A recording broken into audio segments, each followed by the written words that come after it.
she told me. I asked her.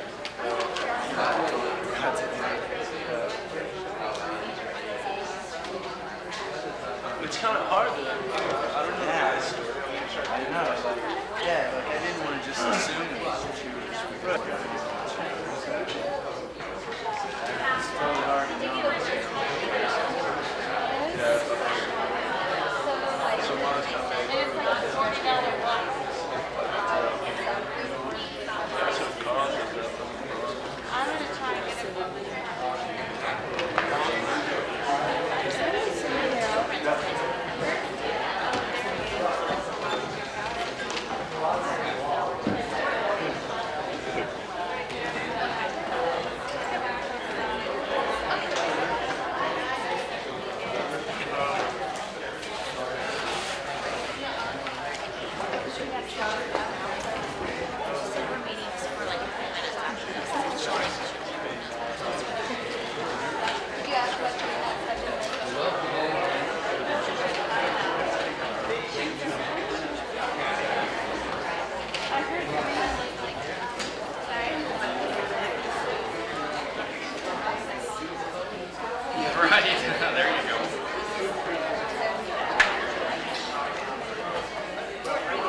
It's important for us to meet on Thursday. Section leaders, Paul, it's important for us to meet on Thursday at 2 o'clock to strategize and set some deadlines and things like that. Thursday at 2? Okay. For those of you who may have missed the marvelous presentation by Dorothy Granada today on the current situation in Nicaragua and healthcare there and related issues, all of which in a direct but nonetheless demonstrable way relate to the topic of genocide, she will be repeating her remarks and expanding on them this evening in Santa Rosa at the Knox Presbyterian Church at 7 o'clock. That is located at 1650 West 3rd Street on the corner of Stony Point Road. I have left a few of these flyers up here for any of you who might be interested. Her talk today at noon here at the Oklahoma State was marvelous and uplifting at the same time as it was sad and disturbing. We will be talking about war crimes and international law. In our minds, at least, the idea of prevention of unacceptable behavior, crimes, genocide, and such is to some degree connected with the idea of punishment. We hope that convicting and punishing perpetrators will deter potential perpetrators. And I think it's instructive to note that the title of this known document defining genocide, giving one very widely accepted definition of genocide, is the UN Convention on the Prevention and Punishment of Genocide. Next week, Professor Naomi Roth-Ariaza from the Hastings Law School in San Francisco will return to repeat and update her scintillating lecture of last year on war crimes and international law. She'll be describing the Nuremberg War Crimes Tribunal, under which some of the worst of the Holocaust were punished, and she'll be bringing us up to date on the current status of the World Courts Tribunal, which aims to bring to justice war criminals from the former Yugoslavia. You'll recall our lecture a few weeks back on that topic. Professor Ariaza will help us to understand how punishment does and does not affect our efforts to prevent genocide. One genocide that was not prevented and for which its perpetrators were not punished and which we Americans habitually shy away from acknowledging and studying, is the one perpetrated by our own ancestors in the name of our own country against the original inhabitants of what we now call our land, namely Native Americans. We have with us today, we're fortunate to have Professor Castillo of the Native American Studies program here at Sonoma State University, and Ilka Hartmann will be giving the detailed introduction of Professor. Think about, and there's no history of their culture often because the history was an oral history and it was not written down. A few years ago, a Native American woman and I stood in front of a wall of the names of all the tribes that are extinct, and it was a wall of between 50 to 100 names, and we knew hardly any of them. It was a very, and we both understood what it meant was that ways of being human were forever gone. We have to understand that in North America, and especially in the land that is now the United States, the Native Americans were not all one people, but they were as distinct as a Scandinavian would be from a Southern European, different in looks, in language, in culture, in religion. They cannot be all grouped together as one group. They were all different nations. It's only about 500 years ago that the first contact was made and the destruction of these people all over the north, the south, and the center of America, the Americas began. Only a little more than 300 perhaps years ago that the destruction began in the United States, and only a little more than that it began in California. In the late 1900s, Native American men were hunted like animals, and they called them bucks. They were shot like deer in California. Right now, if you dig a garden in Marin County or in Sonoma County, you often find arrowheads, or as I can attest, particularly painful and just much, much more difficult to see clearly, but we have to do that as well. Most of our ancestors were among those people that came here. We know they often escaped persecution themselves. They came because they lived in very difficult, impoverished conditions in Europe, but willingly, with wars, or unknowingly. Edward D. Castillo is a Cayilla and Luiseño Indian from Southern California. His academic training and graduate degrees are in United States frontier history and American anthropology. He was a founding member of the Native American Studies Department at both UCLA and UC Berkeley. He has taught Native American history and ethnography for over 20 years. His specialty is California Indian ethnohistory. He authored Spanish Borderlands West, Smithsonian Press 1989.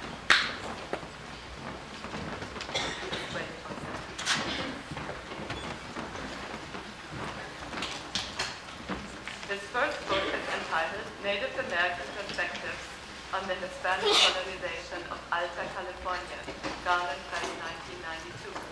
His most recent book is Indians, Franciscans, and Spanish Colonization, the Impact of Franciscan Missionaries on the California Indians.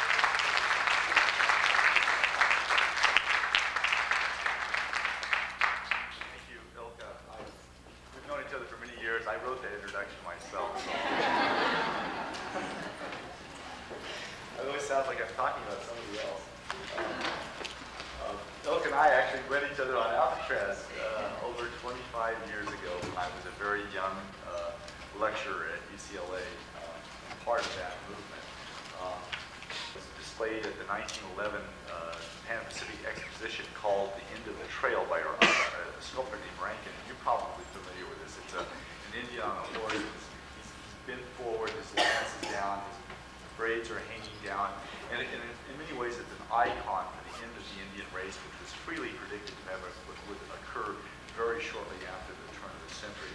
And I'm happy to announce that the reports of that demise, and I think his numbers are a little bit more accurate than others.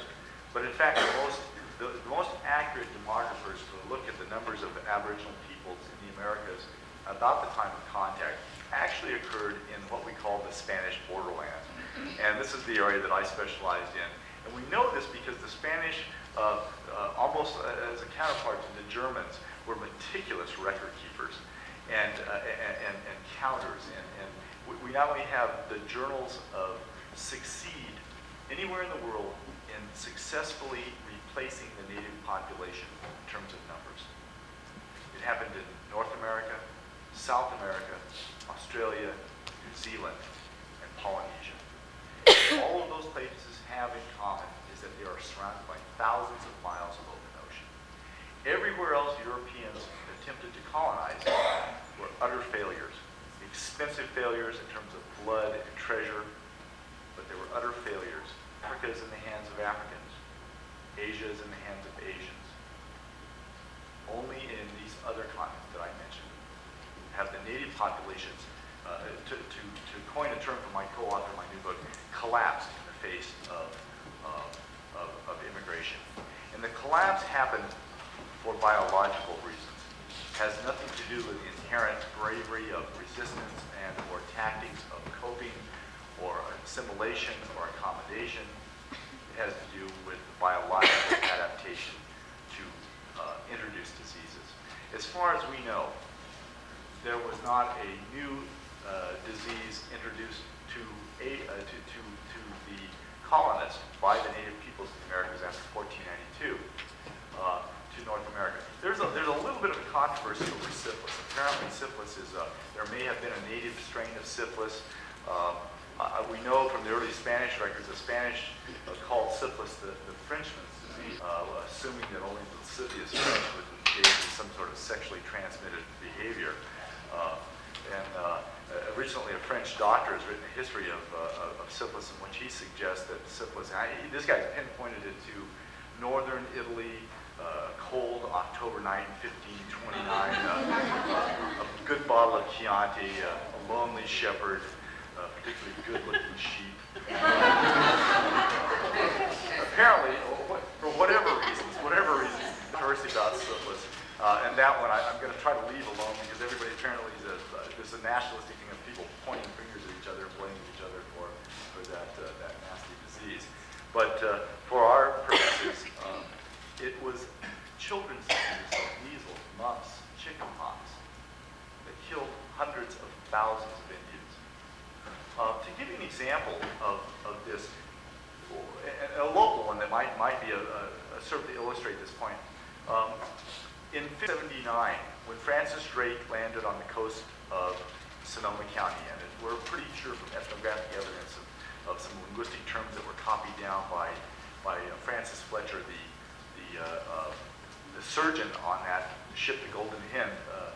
We don't have Drake's logs, that's why we can't say exactly where he landed, because Drake, we think he burned them, or they were destroyed or hidden, because remember, I'm sure you all remember that in 1493, the Pope gave the New World to Spain and all, which makes the pirate Francis Drake, an Englishman, literally the first legal alien in California. What happened when he arrived here, we believe now from the ethnographic, from the historical accounts of Francis Fletcher's diaries, is that the native peoples believed these people were ghosts. In fact, they believed they were dead people. They believed they were spirits, not gods. And Drake immodestly to his queen that in fact they thought we were gods. In fact, they thought the evidence is very clear that they thought that they were dealing with dead people. In fact, some of the terms, the Coast Miwok terms used was "touch me not." The men kept walking around saying "touch me not," because touching ghosts and touching dead people was a taboo. One of the great problems and incidentally, when the English tried to give gifts to the Bodega Bay or Drake's Bay or Bodega Bay, but in their attempts to give the Indians gifts, the Indians refused to accept the gifts because they have what is called the Orpheus, sort of an Orpheus motif to their understanding of the land of the dead, which means basically you can't bring back anything from the land of the dead, it will kill you. And so in their refusal to accept gifts from the English, they may have actually saved themselves from the diseases and the biological Holocaust, which is really what talking about here, that would envelope them. Perhaps they did themselves a favor, but it would not last for long. The introduction of Spanish colonists really began in a serious way, that although Cabrillo visited the coast of Southern California in 1542, which, well, by the way, he reported that looking in from San Pedro Harbor, he reported that the Los Angeles basin was enveloped in smoke from Indian campfires. Apparently, the inversion layer was there long before petrochemicals destroyed the air as well. But when despite these early contacts, in which we know very little about how the Indians reacted to them, eventually, when permanent colonization came in 1769, we know that the Spanish had by this time a well-oiled machine to incorporate the Indians into their empire.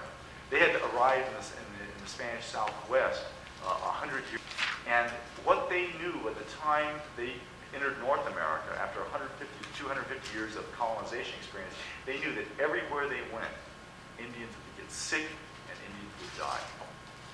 But they had an inclusive empire. They had an empire that they didn't want to kill Indians. An important distinction to be made about the early Spanish inclusive colonization was that they didn't want to kill Indians. The Anglo-Americans on the East Coast, the Dutch and others, wanted to simply push Indians out of the way, but the Spanish wanted to absorb them into their society as peones, laborers, serfs.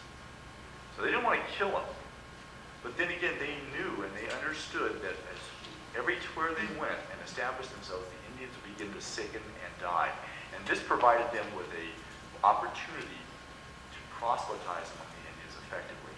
This is how it worked. Under Spanish Catholic law in the 18th century and 17th century, if someone's on the verge of dying, the padres could go out and baptize them on the verge. It's called in extremis, and on all the Spanish records I read, in extremis, in extremis, in extremis, and they're all children and elders. The most vulnerable part of the population who are dying are children and elders. And so, when they would do this, of course, a few of these individuals would survive. The padres would then have encumbered an obligation on the part of the parents who felt grateful that somehow, whatever this padre did, my child survived. What can I do? Well, let me baptize you as well. And this process began a slow, gradual process of absorbing Indians into the colonial order. Now, it didn't happen overnight. We have to be realistic about it. It took almost 20 years for this to happen.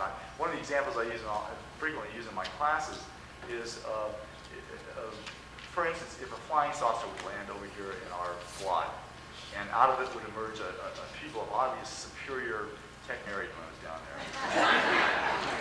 Anyway, that has nothing to do with that. The experience of Indians once they encountered the Spanish and this inclusive empire was also exacerbated by the fact that they brought with them large domesticated animals Indians had never seen. You have to understand, Indians had never seen a domesticated animal larger than a dog. There were bears and there were buffaloes and larger animals, but they were not domesticated. They could not be controlled by human beings. Not normally. They believed that you could control large animals if you were a shaman. And one of the interesting kind of reactions that we have from the ethnographic literature of Indians is that they believed many of these early missionaries, in fact, did have shamanistic kind of power, because even their body language was disturbing the Indians. They pointed with their finger, which is something that witches only did to make people sick. Now, shaman in Aboriginal society were also believed to be capable of poisoning and killing people. Armies, attorneys. Amazing. Yeah, I get a Pulitzer Prize for that.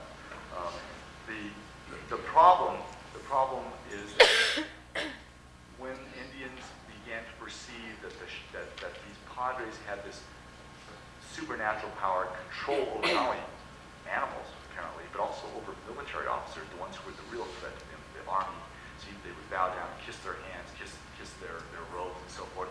They understood these people to be powerful. And what unexpectedly aided in their efforts to colonize was the fact that everybody was getting sick and dying.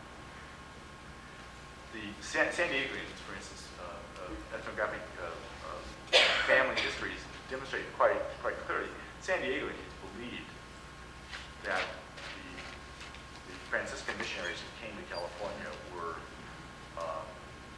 thieving witches. That's the way they characterized. They were witches. They controlled forces that made people sick. They were stealing from us. And what they meant by their stealing is that their animals were gobbling up all of our food supply.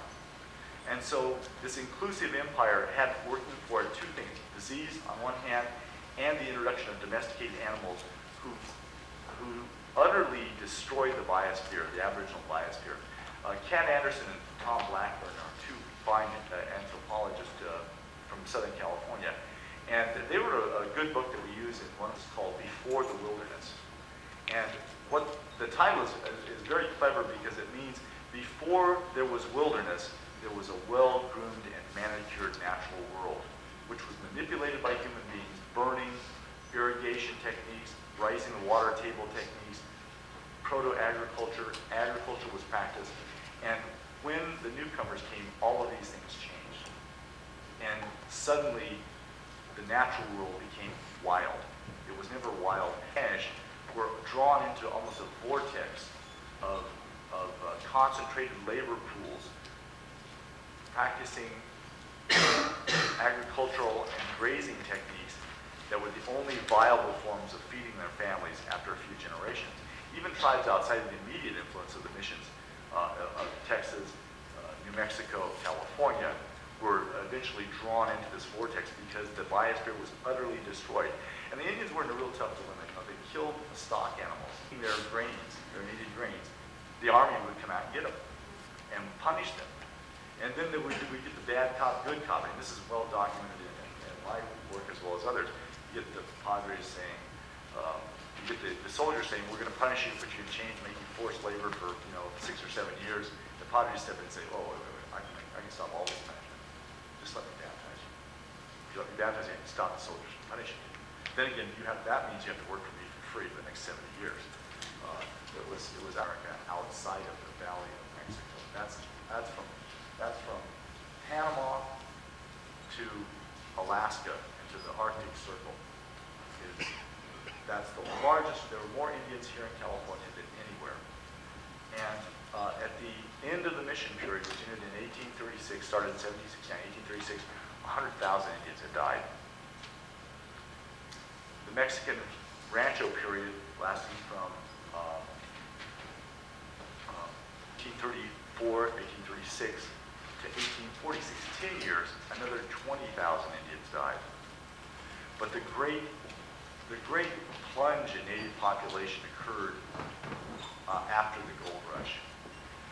It's interesting, if we all learn history sort of reflecting backwards, and things seem so inevitable when we think about these things. But if you think about it, the United States in 1840, for instance, did not see itself as a generator of manifest destiny. The United States policymakers, especially in regards to Indian affairs, were looking at the nation as that the United States would go from the East Coast to the Mississippi River. The Mississippi River to the Rocky Mountains was called the Great American Desert, and the North and South plains, which were biologically uninhabitable by agricultural from an agricultural point of view, after it was a buffalo freeway after all. There could be out there in places like California, and of course we had a Anglo Republic that lasted 28 days here in California, erupting 150 years ago, just about 12 or 17 miles east of us in Sonoma County, in the Pueblo of Sonoma, the Bear Flag Revolt. And that sort of spurred policymakers on to seeing the United States as possibly a nation that would go from shore to shore, haphazardly out into the plains. Then, with the eruption of the Independent Republic of Texas and a movement to create such an entity on the West Coast. The United States had been trying to buy the port of San Francisco, for instance, since 1830. Their diplomats have been trying to buy this great deepwater port, the best deepwater port on the West Coast. And as a consequence, more and more people were thinking about this nation may go from coast to coast. And of course, it was the Mexican War and its horrendous aftermath of the gold rush that would forever destroy the idea that there would be a permanent Indian territory in the middle of North America, because all of the trails went west into the Oregon Territory to settle that issue in 1846, or into the California gold fields after the Mexican-American War. Cut the heart out of permanent Indian territory. The Kansas-Nebraska Act, the Missouri Compromise, all of those sliced the heart right out of Indian territory, divided the buffalo herds in half, reduced. One of the interesting responses of human groups to crisis is that a religious movement almost always follows. And that California was an exception to that. There were a series of epidemics that swept through the Indian tribes. Let me make the statement now. There is apparently no evidence known to us so far that the United States government ever a policy of biological warfare against Indians. There was one incident during the French and Indian War. A British officer distributed, actually made known to Indians who they knew would dig up some Indians who were buried in smallpox-laden blankets that occurred during the French and Indian War. And one only other documentable piece of evidence in which a group of traders distributed smallpox-laden blankets to Pawnee Indians in the southern plains. One of them was an official act of a military officer of the British government. The other was an unofficial act of an individual trader who thought the Pawnees were sort of a pain in the butt. I feel so sorry for the Pawnees. They're always the bad guys in the movies, Dances with Wolves, Little Big Man. It's always the sellout Pawnees. But I wrote a review of Dances with Wolves for UC's Film Quarterly, and I wrote, we should all remember that the Lakota also acted as guides for soldiers and scouts for soldiers. Many Lakota Indians who fought at the Battle of Greasy Grass, Little Bighorn, also were scouts for General Miles and hunted down Chief Joseph in 1877, a year later. So there's enough. I'm afraid those people have been painted with a very broad brush. But to give you an example of the kind of despite those two exceptions to the rule, the diseases were spread haphazardly and unknowingly, but the effects were absolutely devastating. In 18, the American Party of Fur Trappers introduced a murderous scourge of malaria to the Sacramento and San Joaquin valleys here in California. While traversing the epicenter of this plague, J.J. Warner, who was a Santa Fe mountain man, later settled in Southern California, reported, quote, "From the head of the Sacramento to the great bend and slough of the San Joaquin, we did not see more than 6 or 8 Indians, living Indians, while large numbers of their skulls and dead bodies were seen under a tree near water, where the uninhabited and deserted villages had been converted into graveyards." He goes on, as other descriptions talk about, they were obviously dying so quick they couldn't even bury their own, and they were obviously laying underneath trees. In this tragedy, alone in this one year, 1830, 20,000 Central Valley Indians in California died. These are the Miwok, the Yokut, the Wintun, and Mayu. A new outbreak of smallpox devastated the Coast Miwok group, the Pomo, the Wapo, out in Healdsburg, and the Wintun tribes. Approximately 2,000 died in the year 1837 in an epidemic that originated from Fort Ross. By 1840, these and other murderous maladies had so thoroughly saturated the Indian population of Mexican California that diseases had become endemic. In other words, no more epidemics occurred after this. They were simply saturated. By 1850, the Californian population was 100% syphilitic. And grieving over the loss of the stunning number of children, parents, and elders, what came next, unfortunately, was worse still. The United States' interest in California, as I mentioned before, it predated the Mexican-American War. And at the end of that war, many of the Indians, or during the war, many Indians reasoned that Americans had entered into into profitable relationships with Indians who were horses from Mexican settlers on the coast and would treat the Indians better than the Hispanics. However, prior to the outbreak of the fighting in California, a disquieting foreshadowing of future events, on June 6th of 1846, John C. Fremont, an officer in charge of a troop of topographical engineers who just happened to be in California on the eve of the Mexican-American War, was fired the first shot in the United States war against the Indians here in a seemingly irrational provocation of the state that have a slave code on the state books. And the slave code was an Indian slave code that was legal to enslave Indians in California from 1850 until 1863, when the Emancipation Proclamation supposedly freed them. It wasn't until about 1867 that all of them were freed. The events of the gold rush in California probably nowhere better illustrate the chaos of the Americans have this nostalgic reminiscence of the American West. It was a very violent place. It was a dangerous place for everybody. It was dangerous for whites. It was dangerous for women. It was dangerous for children. It was dangerous for men.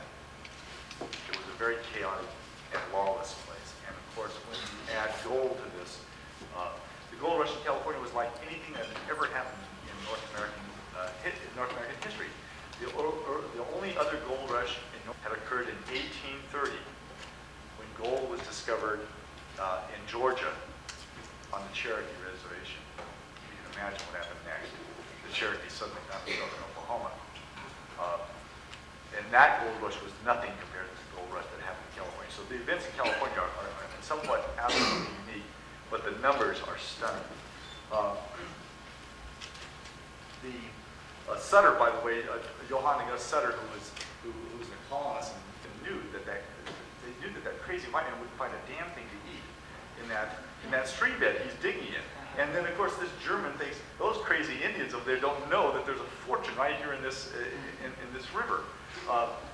And there were some Indians who were actually involved in the gold rush and mining gold at the very beginning, but very quickly, as a flood of immigrants poured into California, Indians as well as all other ethnic groups, Chinese and even Australians, are deprived of access to the. For nearly a decade following the discovery of gold, an avalanche of misery and death overwhelmed the Indians here in the West. Nothing even remotely like this had ever happened anywhere in North America. Within a year, a horde of lawless adventurers from all over the world descended upon the Indian peoples of the far West with disastrous results. Well, the Hispanic population in California probably never reached more than 7,000. The immigrant gold miners ballooned to a staggering 100,000 in the first 2 years of the gold rush. It should be kept in mind that these single male vagabonds not confine their search to gold to the Sierra Nevada mountains, but scurried every stream, mountain, and range in the state. The thinly spread government authorities were overwhelmed by this unprecedented deluge of immigrants, and all effective authority collapsed. Even military authorities were unable to prevent the widespread desertion of soldiers in the gold field. They could earn $6 a month as a soldier, $6 a day in the gold fields. Soon non-whites were rapidly denied access to the mining areas. The virtual reign of terror enveloped tribesmen in the mining areas. Any despoilation of their territory or resistance to the orgy of sexual assault that characterized much of the interaction between Indians and miners resulted in the wanton murder of resistant tribesmen. One of the few survivors of this nightmare was a female member of the Otsima Nisenan tribe called Betsy. She reminisced about her fear of the miners and kidnapping. She said, "A life of ease and peace was interrupted when I was a little girl by the arrival of the white men. Each day the population increased and the Indians feared the invaders and graper and sexual slavery. The northern coast had the Humboldt Home Guard, the Hydesville Dragoons, the Eel River Mountain Men, and the Motherlode could boast of the Placer Blades, and the Americans in the southern mining area had the notorious Mariposa Battalion." These are militia groups, folks. These are similar to death squads in South America today. These groups, like many of them, California's premier 19th century historian Hubert Howe Bancroft summarized the mass murder these groups caused this way. He wrote, "The California Valley cannot grace her annals with a single Indian war bordering upon respectability. It can boast, however, 102 of as brutal butcherings on the part of our honest miners and brave pioneers as any area of equal extent in our republic. Now and then, when one of the Indians plucked up enough courage to defend his wife and little ones or to retaliate upon some of the outrages that were constantly being perpetrated upon them, sufficient excuse was offered for the miners and settlers to band down and shoot. Now, what happened after the gold rush was not only a general decline in the Indian population, but one of the most interesting responses of the Indians was two waves of the ghost dance. And the ghost dance was a religious response to the mass death that they were suffering. When people are enveloped with epidemic diseases, occupied by a foreign army, the system was not working. And you have to understand the great crisis in shamanism, the ancient old system was not working. People were getting sick and dying. They would go to doctors who in the past could help them and no longer could help them. So their faith in their old system was breaking down, was not working, and their faith was breaking down in that respect. And what occurs beginning in 1680 in the pueblos of the Rio Grande and occurring up until 1889 among Dakota Indians in the northern plains was the arising of messianic cult leaders. These are people whom this phenomena of the rise of a savior figure is one of the oldest human responses to crisis, epidemic diseases, occupation by a foreign army, dispossession, corruption, and disbelief in the old system. You know many of these people. There's been several in our lifetime. Jesus of Nazareth, Muhammad, Buddha, Jim Jones, David Koresh. Anytime people are in crisis, they will turn to these kinds of leaders, and such a leader emerged in 1870 among the Western Paiute Indians in the Carson Valley by the name of Moman. Moman said he collapsed, went into a coma or an ecstatic state, met with the Creator. The Creator gave him new dances, new paints, and new songs. He will survive. And the key word here is survival. And he predicted that the end of the world was near. That when the world ends, if you do these dances, you follow these rules, you use these paints on your body, you will survive, and all of your dead relatives will rise and walk the earth again. All the game animals will come back, the oppressors will disappear. This is exactly what these people wanted to hear. And an ancient study of the ghost dance, I think, did not understand it entirely, because all you have to do to understand it is ask yourself, what do these people want most of all? These people had lived, starting in 1870 on, the Indians who were affected by messianic cult movements, and even those who had experienced those earlier ones, and there were several other earlier ones, what they were living in was a culture of death. A culture where you saw young men, young women, children, and elders who should never have died dying all around you. And all you have to do is ask yourself, and she used to slam the door in people's faces, because, well, in the 1950s, if you were a Catholic, of course, you never, there's no question you were ever going to leave that church. But in fact, she was not, but that was what she learned to say, so people would leave her alone. The idea of coping with the culture of death, I think resonates in the ghost dance prophecy of the end of the world, because in reality, in 1870, in North America, the Indian world ended. Indians stopped, no longer had control over their futures. It was in the hands of the government. The government that year stopped making treaties with tribes. And within 9 years, launched on a program to introduce through government agents Christianity. Back in the Spanish missions in the Southwest and in California, it was absolute practice to take little Indian girls away from them, lock them up in compounds. We called them monyeros. I know you didn't learn about this when you learned about the missions in California, but this happened in every mission. This kept the parents from running off. You control somebody's children, and you control them.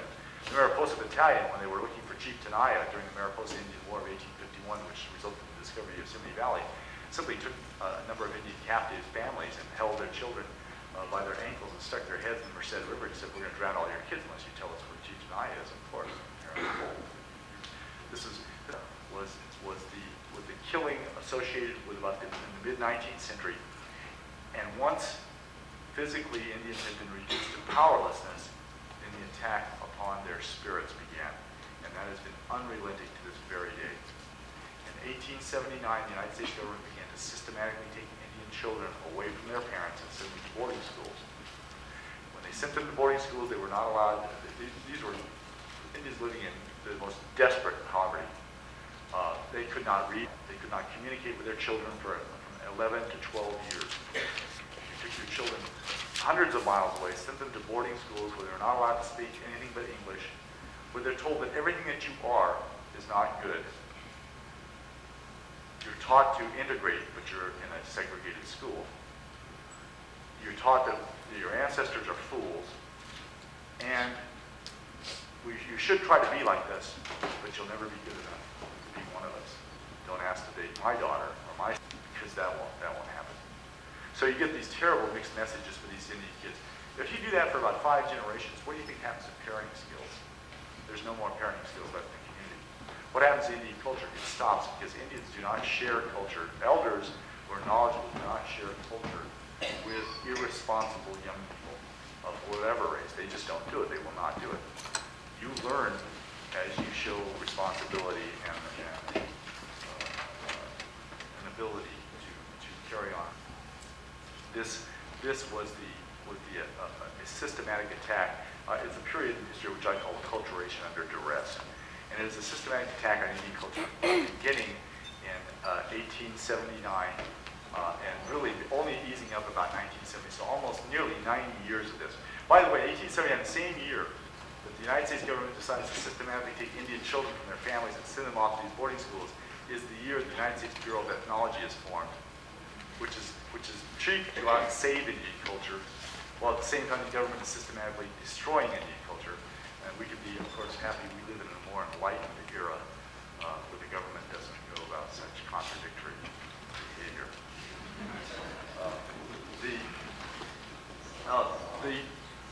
In 1900, the Indian population in North America was approximately 500,000, excuse me.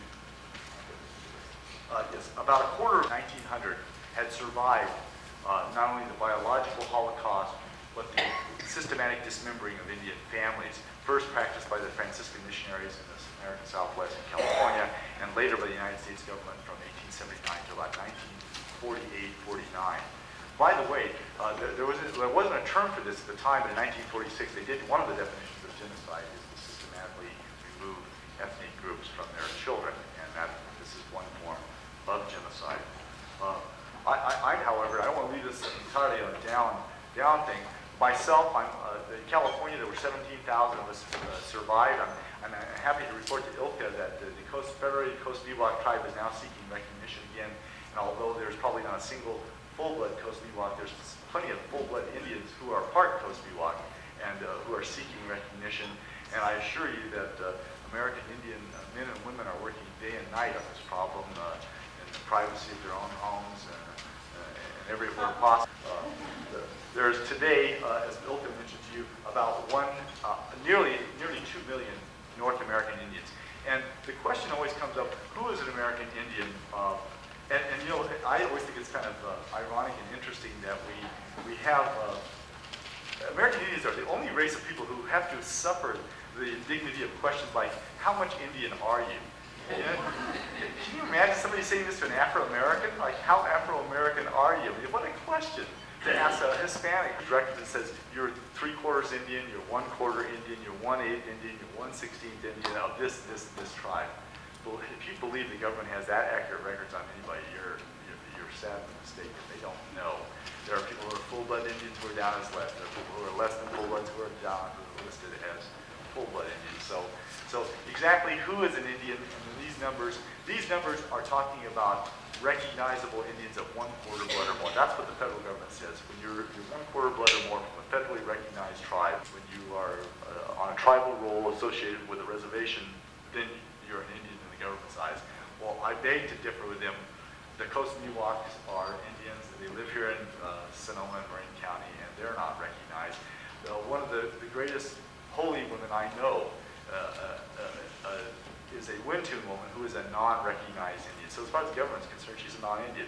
But everybody who's an Indian knows this woman's a shaman, a very powerful one and a very important one.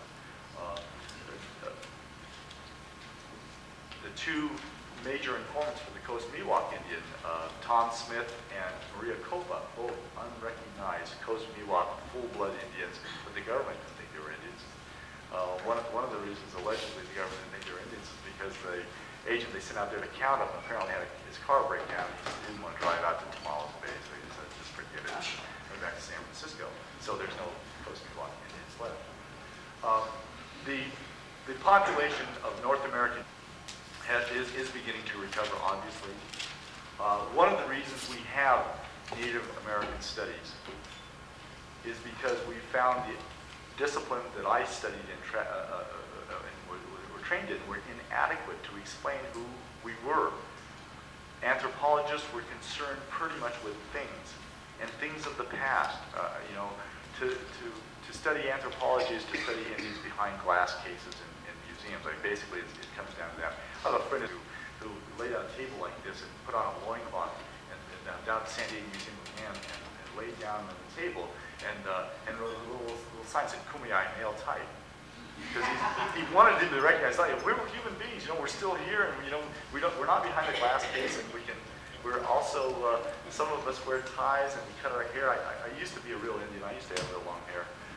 Don't think of me when I was a real Indian. But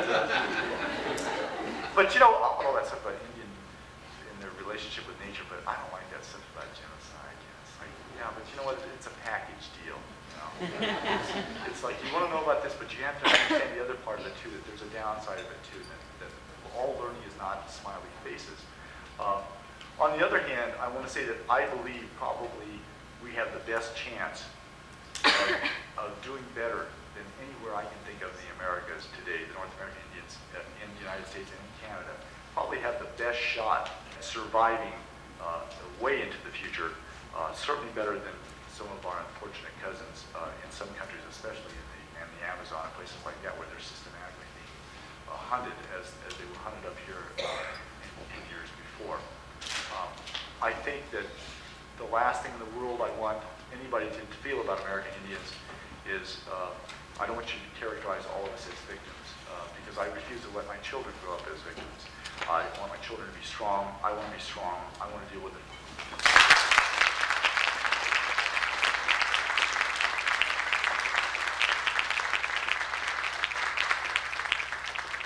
We have a little bit of time for discussion or questions.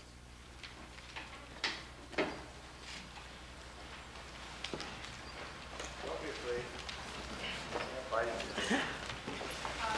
Interesting what you were saying about the order and the fractions, because there's, when the oral history was gone, like you say, in that period of time when the children were separated from parents with oral history, much of it was lost and is irrecoverable. The Cherokee were a really unique situation. They became literate in their own language. They invented their own alphabet in 1828, published their own newspapers. They were more literate than their Georgian neighbors.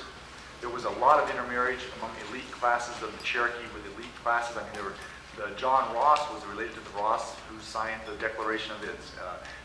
They were in a very unique place in North American Indian history. Genealogy is as you probably know, a very interesting and frustrating experience. There's one thing people lie about is their ancestors. My grandmother used to literally cut people out of the family. I mean, literally, pictures with people she didn't like in the family. She would literally cut them out of the family. Somebody bought her a camera. She went to boarding school. Somebody bought her a camera. In boarding school, she used to cut people literally out of the family. And of course, I always think it's interesting because you think you know who you are. You may not be who you think you are. Yes, and you said 1879. Was there a law passed by the federal government that said we can go in and take children and put them in boarding? Yeah, well, actually, no. There wasn't one single Henry Pratt in the boarding schools, and the disintegration of Indian culture that resulted from it. So there was no single one law that, like many policies aimed at American Indians, they're simply built upon precedent. Somebody comes up with an idea and they take off and start giving funding. And plus there was a great, these, by the way, these were reforms pushed by people who wanted to save Indians. The other people wanted to kill Indians. So these were the liberals. Okay, these were the liberals saying, let's do something to save them. But the only way we can save them is to make them acceptable to us, so therefore we have to turn them into Christian. And then they could mingle with the lower classes of our society. But in reality, there was very little of that denomination of those. You mentioned the record kept by the government percentage and whatnot, and I wonder what end that's moving forward in. Well, allegedly, well, first of all, let me say these are kept by the Bureau of Indian Affairs, which has to do this with the federal government, which is quite a distinction, really. I mean, there's lots of competition. It is a $500 million a year black hole for tax dollars. Your tax dollars go into it, disappear, and no one knows where it goes. But Indians continue to be desperately poor. I don't want to sound like ignorance, but the whole idea, we're in favor of getting rid of, most Indians I know are in favor of getting rid of the Bureau of Indian Affairs and contracting directly with tribes. Tribes have one thing that's different from affairs. For 150 years, we know all about of the non-Hopi. You can't live on the Hopi reservation. They will deny you access. They want to keep that reservation Hopi. So even if you marry another Indian from another tribe, you can't live there. Doesn't mean you're not a member of the tribe. You are, but you can't live there. So you can't live on the land? You cannot live on the Hopi reservation if you marry a non-Hopi. This is determined by the Bureau Tribe. of Indian No, Affairs. the tribe doesn't do it themselves. The tribe, The tribe has decided to do this themselves. Now, I'm not saying I think it's good or bad. I'm just telling you that this is an exercise of sovereignty on their part, and this is what the way they're hoping. They're very.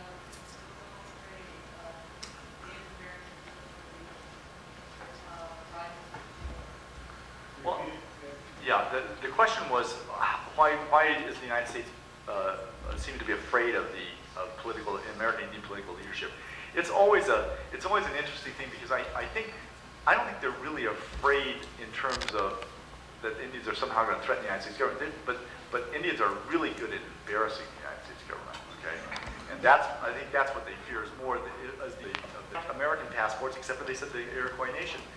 The United States government sent over 4 American Indian attorneys to stop, to ask the Swiss government not to allow them in this country without valid United States passports, because they were making a statement about their sovereignty, about who we are. And the Six Nations are probably in a good position to do this because, of course, they live on the Canadian-American border, and some of them are residents and recognized Canadian and American citizens. But they wouldn't let their own passports. I'm happy to report that the Swiss government did let them in. And, of course, all the rest should have thought of that.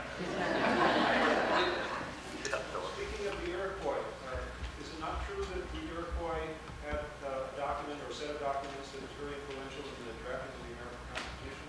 Yeah, that's another one of those things that people don't want to deal with. I have friends who actually are on both sides of this issue.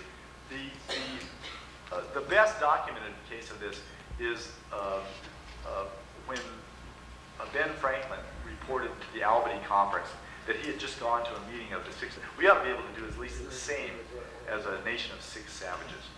And of course, if you look at the way that the Iroquois Confederacy is organized both horizontally and vertically, it is clearly a form of federalism. Now, I don't want to go too far and say that it was the blueprint for democracy, but it's certainly influenced along with Rousseau and other European thinkers. It did prevent kind of a template for how to organize both vertically and horizontally a nation state. And to read on it is Donald Grindy's Exemplar of Liberty by Don Grindy. I want to ask you to further contrast the public policy of the Canadian government as opposed to our government. You know what? I'm gonna beg off on that question only because I don't know. And unlike Carl Sagan, I'm capable of telling you I don't know. I wish, I really wish I did. I feel like I don't even read my quick mail anymore. I refuse to get on email because I'm gonna have to download my childhood memories to stuff anything else in my head. I really don't know, but I wish I did. But I'm not making light of your question. I just don't know what's going on in the Canadian government right now. Yeah. You mentioned that most Native Americans would like to do away with the BIA. And I'm wondering, aside from just... Some have a codependent relationship where you don't and can't imagine life without it, but most Yeah. of us think about it. Aside from just getting into a headlong deregulation madness, how can people on the sidelines, non-Native Americans, get involved and help? And that's really a good question. That's, of course, that's where I break down as a scholar and go, gee, I don't know what to do. I call up my congressman and I write letters, and that actually does help. I would urge you all to urge the Congress to destroy the Bureau of Indian Affairs, cut its head off, drive a stake in its heart, watch it for 10 years, okay? But be careful. When you are asking your representatives to do this, be careful that you're not saying, I'm in favor of getting rid of reservations, I'm in favor of privatizing Indian lands, because that's how we lost everything the last time we had a bunch of reformers helping us, okay? Make sure, no, I'm grateful for the assistance, and most Indians would be and are, but be careful that you're not advocating the end of Indian reservations, because Indian reservations are our last postage stamp pieces of land left, and they have to... And for six, I believe. One from each of the nations, right? Yeah, one of the interesting things about all agricultural American Indian societies in their Aboriginal form is that they were all matrilineal. But interestingly enough, all of the positions of authority were held by males. This has to do with ego, probably. But wasn't this the Supreme Council of Women? This was Yes. an authority. Yes, these are the matriarchs, and they This was make the authority. decision. The chiefs are all males. The chiefs were all The male. chiefs are all males, but then they get the advice, and then they... I mean, to me, they were like the sort of the head of the middle managers there, with the women. They wield Really? real power in the society. They also control the economy, which is one way of building authority. But interestingly enough, those of you who've had to suffer through my courses know that one reason males have these positions of authority, both religious as well as secular authority, is because females really do wield the bulk of the economic power, but males have to constantly strive for recognition, and where women are seen by virtue simply of their ability to have children, we're seen as very valuable and spiritually endowed already, and men have to really go out of their way to achieve the same kind of level of spirituality. Yeah. John? Would you define the decimation of Native Indians as genocide? Well, it's a tough question, John, because, I can say this about the Spanish missionaries. They did not want to mass murder Indians. They were not lining them up to kill them. They wanted to extract slave labor from them. But if you think about it on another, if you peel that layer away and say, well, wait a minute. If they knew every time they came here there was going to be mass suffering and death, didn't they make a choice about living Indians? Would they rather have seen living pagan or dead Christians? And they made the choice to see dead Christians, or what they thought would be dead Christians. If there's been allegations that there was coercive measures, some of which are true and some of which are more vague, in the missions of California, here's what we can say. They may not have had a gun under their head when they came to the missions, but once they were baptized, they couldn't leave. They were not free. And so at that point, the coercion begins. And at that point, gassing these fluids, ovens, behind chutes, drop bodies down, all of these other horrendous things you know about the genocide practice in modern Germany. But I think they made some really tough choices. And I think, of course, it's all sheathed in the global religious, which makes it almost even more unpalatable, right? Because the hot hypocrisy involved. One thing we know, and John probably knows this study, one thing we know is that the people who practice genocide on others, there has to be there in the mindset is that you have to believe this is not human beings. You have to believe this is vermin. You have to believe this is a danger to humanity. People who practice this. I think one of the studies done was down in the Pinochet government, or the Chilean government after the dictators took over. The guys who were the torturers weren't drooling maniacs. They were young military officers, members of their church, married with family and children. They go out every Sunday and go to picnics with their children, and they go back to work torturing them. When you begin to use those pejorative terms, you've begun to spread first step down towards dehumanizing them, and the next step is killing them. They're a threat to you. They're a threat to my children. They're diseased. They're dirty. They're a danger to me and my society, to my family. And I think that some of the colonists in North America clearly thought this way.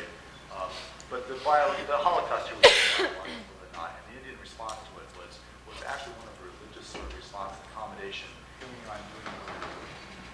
So when the Hudson's Bay Company brought the smallpox to the Central Valley of California, they never stopped and said, well, we're not going to go into the Willamette Valley of Oregon because we might bring smallpox there. They went ahead and went there anyway, so they made it biological. They made it biological.